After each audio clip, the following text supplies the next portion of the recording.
নমস্কাৰ মই আপেল ৰহমানৰ স্বাগতম জনাইছো এই ইউটিউব চেনেললৈ আজি আমি পঢ়িম ক্লাছ 9 ৰ মেথছৰ অনুশীলনী 12.1 ৰ আমি যোৱা ভিডিঅ'ত 1 ৰ পৰা 5 নম্বৰলৈকে কৰিছিলো আজি আমি 6 7 আৰু 8 নম্বৰটো কৰিম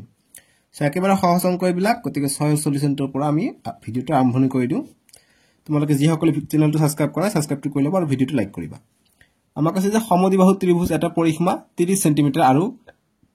সমান বাহু দুটাৰ প্ৰত্যেকই 12 সেমি ত্ৰিভুজৰ কালি উলোৱা এটা আমাক সমদ্বিবাহু ত্ৰিভুজ দিছে অৰ্থাৎ এটা ত্ৰিভুজৰ দুটা বাহু সমান হলে তাক আমি সমদ্বিবাহু ত্ৰিভুজ বুলি কওঁ এইটো বাহু ধৰিলা সমান ইয়াৰ পৰিসীমাটো দিছে 30 সেমি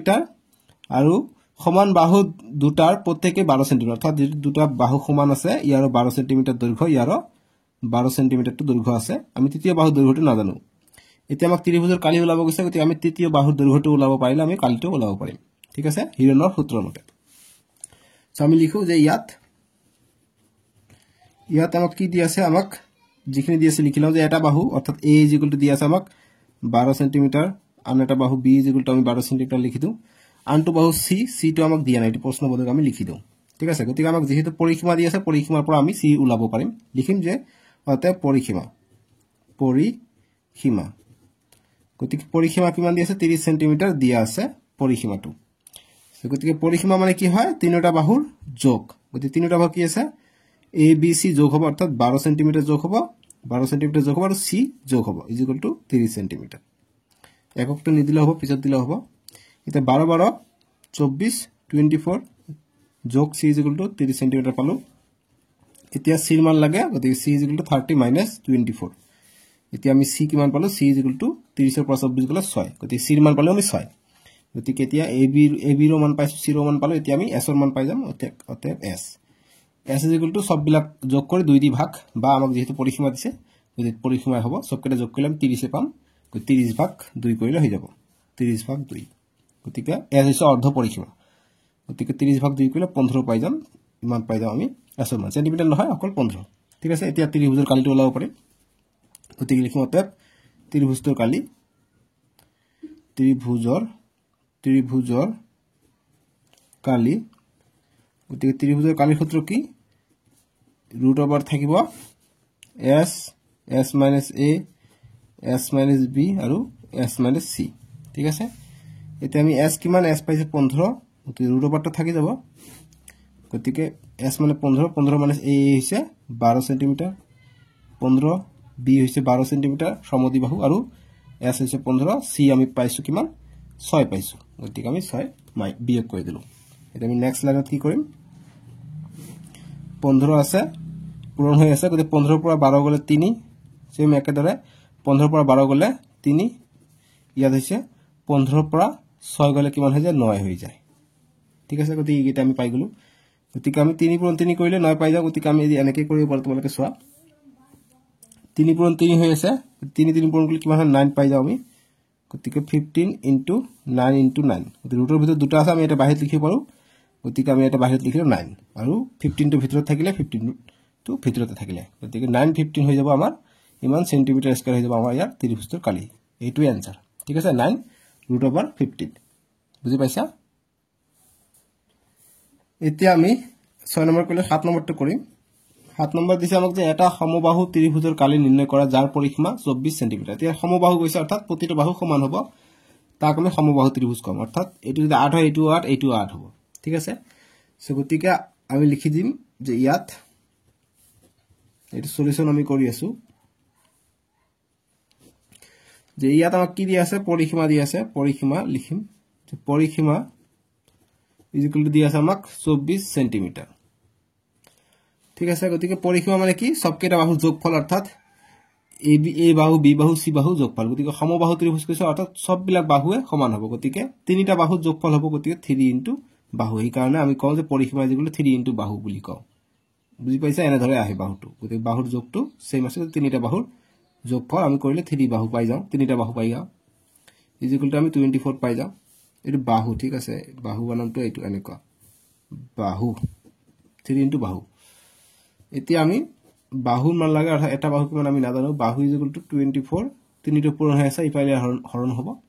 3 * 24 গতিকে 24 সেমি আমি পাই গলো 3 * 24 ঠিক আছে 8 সেমি আমি পাই গলো এটা বাহু ঠিক আছে গতিকে ইয়াৰ পৰা আমি s ওলাব পাৰিম s = আমাৰ পৰিসীমা অৰ্ধ পৰিসীমা কিমান 24 গতিকে ইয়াৰ আধা 2 দি ভাগ হ'ব গতিকে 12 আমি পাই যাম ইয়াৰ অৰ্ধ পৰিসীমা সেন্টিমিটাৰ দিব পৰা নিদিলে কথা নাই দি দিলো আৰু এটা আমি কালিটো ওলাইলাম গতিকে লিখিম এতিয়া অতএব ত্ৰিভুজৰ কালি এইবিলাক এমসিৰ কাৰণে আহিব দেই এমসিৰ কাৰণে ত্ৰিভুজৰ কালি এমসিৰ কাৰণে আহিলে ইমান ভালকে লিখিব নালাগে দাস ৰাফ কৰি আনসাৰটো ওলাবা হৈ যাব এছৰ মান ওলাব দিব পাৰে বা বাহুৰ কালিও দিব পাৰে বা কালিও ওলাব দিব পাৰে ঠিক আছে গতিকে ত্ৰিভুজৰ কালি আমাৰ সূত্ৰটো হৈছে s s - a s - b আৰু s - c গতিকে সমবাহু সববিলাক সমান হ'ব ঠিক আছে গতিকে s আমি কিমান পাইছো 12 পাইছো s 12 a কিমান যেহেতু বাহুৰ আমি মান পালো কিমান 8 সেন্টিমিটাৰ অতএব প্ৰতিটো বাহুৰ মানে 8 সেন্টিমিটাৰ হ'ব সো গতিকে 8 হ'ব ঠিক একেদৰে 12 মাইনাস b ৰ মান 8 হ'ব ঠিক একেদৰে 12 মাইনাস b c ৰ মান 8 হ'ব গতিকে কৰিলে আমি কিমান পাও গতিকে 12 পৰা 8 গলে 4 12 পৰা 8 গলে 4 আৰু 12 পৰা 8 গলে 4 পাই যাও গতিকে আমি ৰুট 12 কো ভাঙাই লিখিব পাৰো 3 * 4 লিখিলে 12 হৈ যায় গতিকে 4 3টা আছে 4 3টা আমি লিখি দিলো এতিয়া নেক্সট লাইনত দুটাৰ কাৰণে আমি এটা 4 বাহিৰত লিখিম সেম দুটাৰ কাৰণে আমি এটা 4 বাহিৰত লিখিম অকল ভিতৰত থাকিলে √3 গতিকে 4 4 গুণ 16 16 √3 হৈ যাব আমাৰ ফাইনাল আনসাৰটো যে পাইছা এইটোই আনসাৰ সহজ নহয় জানো একেবাৰে গতিকে লাস্ট এককটো দিবা সেন্টিমিটাৰত কৈ সেন্টিমিটাৰ ইয়াৰ স্কয়াৰ হ'ব কালি হলে স্কয়াৰ হয় একক দিবা না দিলে কাটি দিব কিন্তু লাস্টত দিবা এককটো এতিয়া 8 নম্বৰ প্ৰশ্ন দিছে আমাক 8ৰ সলিউশনটো আমি কৰিম একে ধৰণে এইবিলাক কিন্তু এমসিৰ কাৰণে ভেৰি ভেৰি ইম্পৰ্টেন্ট ঠিক আছে এমসিৰ কাৰণে আহিব সো আমাক আনসাৰটো সেতে শৰ্ট কৰি লিখিব লাগিব আৰু 2 3 নম্বৰৰ কাৰণে আমি এনেকে লং প্ৰসেসত লিখিম আমাক কৈছে যে এটা সমকোণী ত্ৰিভুজ কৈছে এবাৰ সমকোণী মানে এটা কোণ 90 ডিগ্ৰী হ'ব গতিকে সমকোণী ত্ৰিভুজ এইটো এটা 90 ডিগ্ৰী কোণ ইয়াৰ অতিভুজৰ মাপথা অতিভুজ হ'ব 90 ডিগ্ৰী অপোজিট এইটো হ'ব অতিভুজ গতিকে 13 সেন্টিমিটাৰ আৰু এটা বাহুৰ মাপ দি আছে 5 সেন্টিমিটাৰ গতিকে এটা বাহু এইটো হ'ব পাৰে এইটো হ'ব পাৰে যিকোনো এটা বাহুৰ মান 5 সেন্টিমিটাৰ দি আছে ধৰি লও এইটো মান দি আছে 5 সেন্টিমিটাৰ এতিয়া আমাক ত্ৰিভুজৰ কালি উলিয়াব লাগে নিৰ্ণয় কৰিব লাগে গতিকে ত্ৰিভুজৰ কালিৰ কাৰণে আমি কি কৰিম সমকোণী যেতিয়া ক'ব তেতিয়া আমি পাইথাগোৰাছৰ সূত্ৰ ব্যৱহাৰ কৰিম সো এইটোৰ মান আমি নাজানো গতিকে পাইথাগোৰাছৰ সহায়ত আমি এইটোৰ মান ওলাব পাৰিম এইটোৰ মান ওলাব পাৰিলে আমি এছৰ সূত্ৰ হিৰণৰ সূত্ৰ বহাই দিলে আমি ইয়াৰ ত্ৰিভুজৰ কালিটো ওলাব পাৰিম বুজি পাইছা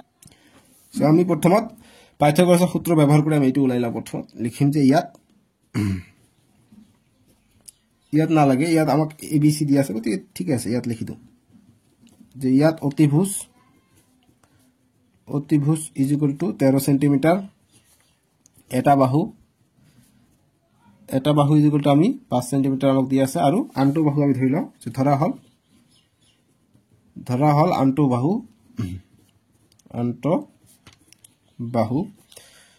বাহু আমি যিকোনো ধৰিব পাৰো আমি আনটো বাহু a বুলি ধৰিব পাৰো b বুলি ধৰিব পাৰো যিকোনো ধৰিব পাৰো গতিকে a বুলি ধৰি লও এতিয়া আমি পাইথাগোৰাছৰ সূত্ৰ ব্যৱহাৰ কৰিম অতএব পাইথাগোৰাছৰ সূত্ৰৰ পৰা যে প্ৰদত্ত ত্ৰিভুজত প্ৰদত্ত সমকোণী ত্ৰিভুজৰ পৰা ত্ৰিভুজৰ গতিকে পাইথাগোৰাছৰ সূত্ৰৰ পৰা আমি কি পাম যেহেতু সমকোণী ত্ৰিভুজ আছে গতিকে ইয়াৰ যে অতিভুজ হ'ব অৰ্থাৎ 13 সেন্টিমিটাৰ গতিকে 5 আমি যেটো পাইছো ইয়াৰ স্কয়াৰ যোগ এইটোৰ স্কয়াৰ এইটো আমি a বুলি ধৰিছো ইয়াৰ স্কয়াৰ ইজ ইকুয়াল টু কিমান হৈ যাব অতিভুজৰ সমান হৈ যাব গতিকে 13 ৰ স্কয়াৰ সমান হৈ যাব গতিকে আমাক a ৰ মান লাগে আনটো বাহুৰ মান লাগে গতিকে a square is equal to 13 square এইটো প্লাস ইফালে গলে মাইনাস হ'ব -5 স্কয়াৰ হৈ গল আমাক অকল a ৰ মান লাগে a is equal to root over আহিব স্কয়াৰটো ইফালে আহিলে ৰুট আহিব গতিকে 13 স্কয়াৰ 169 আৰু 5 ৰ স্কয়াৰ 25 গতিকে a ৰ মান কিমান পালো আমি 159 পৰা 25 গলে 144 থাকিলে গতিকে 144 কিহৰ বৰ্গমূল a ইজ ইকুয়াল টু 12 পূৰণ 12 আমি কৰিলে আমি 144 পাও গতিকে a ইজ ইকুয়াল টু আমি ৰুটৰ ভিতৰত দুটা আছে এটা বাহিৰত পালো গতিকে 12 পালো আমি a ৰ মান গতিকে 12 পালে এতিয়া s ৰ মান পাই যাম গতিকে লিখোতে s ইজ ইকুয়াল টু যেহেতু আমাক কালি ওলাব লাগিব গতিকে s লাগিব গতিকে s ইজ ইকুয়াল টু অৰ্ধ পৰিসীমা গতিকে অৰ্ধ পৰিসীমা a b c মিলাই পেলাই 2 দি ভাগ কৰিব লাগিব গতিকে a আমি কিমান পাইছো a পালো 12 নেক্সট অতিভুজ পাইছো আমি 13 আৰু লম্বটো লৈছো আমি 5 2 দি ভাগ কৰি দিম সবকেৰে যোগ কৰিলে আমি কিমান পাম 12 আৰু 5 17 17 আৰু 13 30 30/2 ইজ ইকুয়াল টু আমি 15 পালো এতিয়া আমি কালিটো ওলাব পাৰিম অতএব লিখিম যাতে কালি যে সমকোণী ত্ৰিভুজৰ কালি সমকোণী ত্ৰিভুজৰ কালি পুৰা ঠাণ্ডা পৰি আছে ন এইকাৰণে জ্বৰ চৰ্দি সবৰে লাগি আছে মোৰো লাগিছে অকমান কাহ সমগ্ৰ ত্ৰিভুজৰ কালি কি হ'ব s s নহয় কালি আমি পাওঁ √/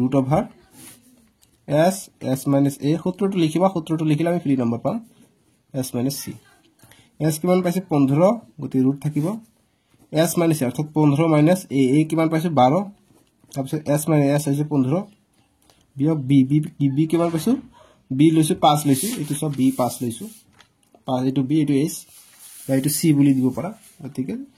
আমি এটো 5 লৈছো 13 দিলে একো কথা নাই একে আহিব তাৰপিছত 15 - আমি 13 কৰিম অতি সুস্থ কৰিম এতিয়া আমি এটো কৰিলে 15 থাকে পূৰণ 15 পৰা 12 গলে 3 সেম 15 পৰা 5 গলে 10 আৰু 15 পৰা 13 গলে 2 এটা আমি ডাঙৰ কেইটা ভাঙি লিখিম আমাৰ এনসারটো সুবিধা হ'ব √/ 15 ক আমি ভাঙি লিখিলে 3 পূৰণ 5 কৰিলে আমি 15 পাওঁ 3 আছে 3 লিখিলো এতিয়া 10 ক আমি 5 পূৰণ 2 কৰিলে আমি 10 পাওঁ আৰু 2 এটা আছে 2 লিখিলো নেক্সট লাইন আহিব কি আহিব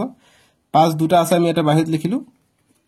2 দুটা আছে আমি এটা বাহিৰত লিখিলো আকৌ 3 দুটা আছে আমি এটা বাহিৰত লিখিলো গতে ৰুট উঠি গল ফাইনালি গতিকে আমাৰ আনসাৰটো ওলাই যাব এতিয়া গতে নেক্সট লাইনত তোমালোক কৰিবা নেক্সট পেজত মই ইয়াতে আছে ইয়াতে কৰি দিও নেক্সট লাইনটো হ'ব 5 পূৰণ 2 10 10 পূৰণ 3 30 হৈ যাব 30 সেন্টিমিটার আছিল সেন্টিমিটার কালি গৈছে গতিকে স্কয়ার হ'ব গতিকে 30 সেন্টিমিটার স্কয়ার হৈ যাব ইয়াৰ আনসাৰটো বুজি পাইছা এইখিনি সমাধান মই আশা কৰিছো তোমালোকে বুজি পাইছা তো এইখিনি আছিল তোমালোকৰ আৰু নাই এমসিকিউ ইয়াৰ পৰা আহিব আমি নেক্সট ভিডিঅত 12.2 কৰিম স্ক্ৰিনত উঠিব নহলে ডেসক্ৰিপচনত পাই যাবা সো প্লেলিস্টটো বনাই দিয়া আছে তোমালোকৰ ক্লাস 9 ৰ ম্যাথ সায়েন্স ইংৰাজী সোশ্যাল সায়েন্স সব বিলাকে ক্লাস 10 ত গৈ চাব পাৰিবা চেনেলটো হি কাৰণে কওঁ যে সাবস্ক্ৰাইব কৰি ৰাখিবা আপিএল ৰহমান হয় ঠিক আছে আপিএল ৰহমান ইউটিউব চেনেল আপিএল ৰহমান ইউটিউব চেনেল ঠিক আছে সাবস্ক্ৰাইব কৰিবা